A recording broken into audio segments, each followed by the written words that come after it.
And welcome to Sport This Morning. I'm Cecilia Morgan. It's great to have you join us again. I'm Taya Salam.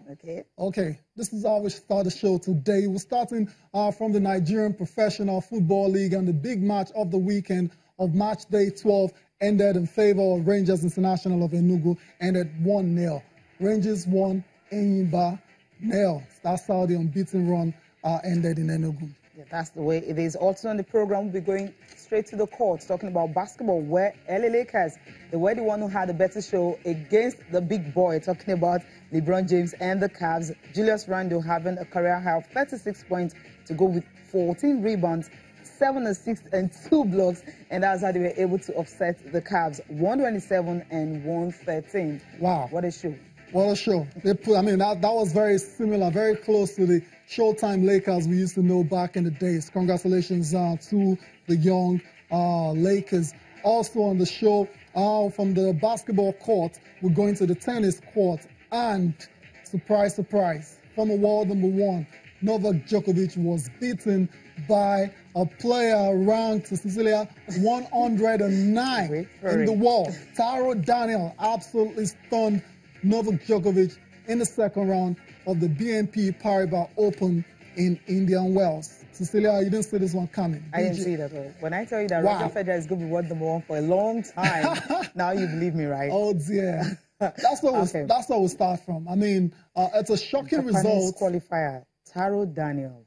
How many of you have heard of that name? Have you heard of it? How many of you guys have heard of that name? Yeah. But imagine the casual fans out there. I imagine a lot of them are Taro Daniel. Taro Daniel. Yeah, but he's made you know who he is now by stunning former world #1 Novak Djokovic in a very, very convincing fashion, you'd say. And despite the fact that Djokovic is coming back from injury, you still expect him to have enough for a player like Taro Daniel. I think after the game was actually confused because he didn't really know what happened in this one. He felt he gave it all. You know, when you're returning from a surgery and you're having your very first competitive game, sometimes you need time to really, get into the game. That's why when he lost the first set, I felt, okay, that's Novak Djokovic, 7-6 was really close. And the second, he won that 4-6. I felt, okay, the third set is going to be a quick one for him. But somehow, I think he just let it go and feel, okay, 6-1. And the guy was playing really good tennis, so we had to give it to him. And Djokovic just couldn't match that, his performance. He couldn't match the intensity. He couldn't match it, so he just felt there was no point trying to aggravate. He just recovered from injury. So what are you saying? So he doesn't want to have another one playing against a guy that's ranked 109. So you're saying he tanked the third set? Is that what you're saying? I'm not saying that. But I'm just saying because it's like, You're suggesting he tanked the last set. That's why he lost it by 6-1. He realized he couldn't go any further and he just didn't want to aggravate the injury. So he took it easy. That's what you're saying. Maybe he took it easy. Yeah, I think that's so he didn't not really tanking it is when you start. He's not. What's his name now? He's not. He's not curious, Australian. Yeah, he's not. So I think he's someone that really wants to put up a fight. But it's his first game from surgery, as I mentioned earlier. So sometimes you wouldn't want to just give it all against a guy like this who is playing very well. I think he definitely was surprised by his performance. Okay. He wasn't expecting it. You know what? I'm not going to explain what happened to Novak Djokovic. He will do the explanation himself. And also Taro Daniel, how surprised he is to be a player as big as Novak Djokovic.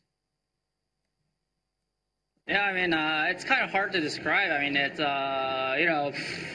it was a pretty scrappy match, but I mean, I can't believe I beat someone like that on a center court like this. It's pretty crazy. I'd like to congratulate my opponent for fighting and showing great spirit on the court. For me, it felt like first match I've ever played on the tour. Very weird. I mean, I just completely lost rhythm, everything. Just struggled also a little bit with health last couple of weeks, but yeah, it was just I was grateful to be out on the court after surgery that quickly, but at the same time it just didn't feel good at all. It doesn't feel good, I mean, he acknowledged his poor performance. Yeah, I mean, like you said, it's still early. He hasn't played since January. That's Australian Open. Is that surgery? Is that surgery as well too? So obviously, it's going to take him a bit of time to find his rhythm. And but the problem is he doesn't have a lot of time because the big tournaments are starting to roll in now. From Indian Wells, they're going to Miami, and these are all 1,000 Masters events. So. And the French Open is coming as well too. So you just struggle to see the kind of shape Djokovic will be in for the rest of the season. It's not started on a very good note for him, and that has given the likes of that has given Roger Federer. That's where we're going next. Roger Federer. This man is incredible. It's amazing. He's taking advantage of everything that is going on right now, and that's what you're supposed to do as a tennis player. You have to be able to strike when the iron is still very, very hot.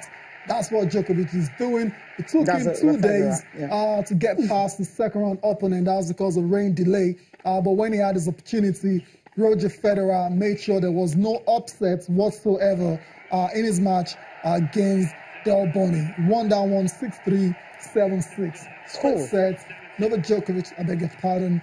Roger Federer is not playing around. He's through to the next round at Indian Wells. Also advancing to the next round is our very flamboyant showman, like Cecilia just said, Gael Monfils. Another thriller. Whenever these two guys meet, it's always a thriller. I'm talking about Gael Monfils and John Isner, right? This one did not disappoint, Cecilia. Yeah, it didn't disappoint. And there's look at him, what is he doing? 7-5. That's who he is. That's why we love him. But I wish he's been able to just win a Grand Slam to his name. To be very, very cool, Yeah, it would be very cool, but it's it's very tough. Winning a Grand Slam in this era is a tough one. Djokovic and Nadal should retire. Once they retire, then these guys can dream again. I have to be more than a showman to win a Grand Slam. Yeah, he's just a showman. So he needs to we wish Gael Monfils all the best. Perhaps he might be that guy to win the French Open when it starts in May. He's a Frenchman anyway, so maybe the home support can drive him to success. It's a long time. Yeah, perhaps he might break that jinx, right? He might just do it. Okay, from the tennis court, let's move on to the basketball court. An amazing, incredible night of basketball action to tell you about this morning. We're going to start with the matchup between the Cleveland Cavaliers and the LA Lakers. I said at the start of the show that the LA Lakers reminded us about the Showtime Lakers we used to know back in the days because they put on a show against the best team, okay?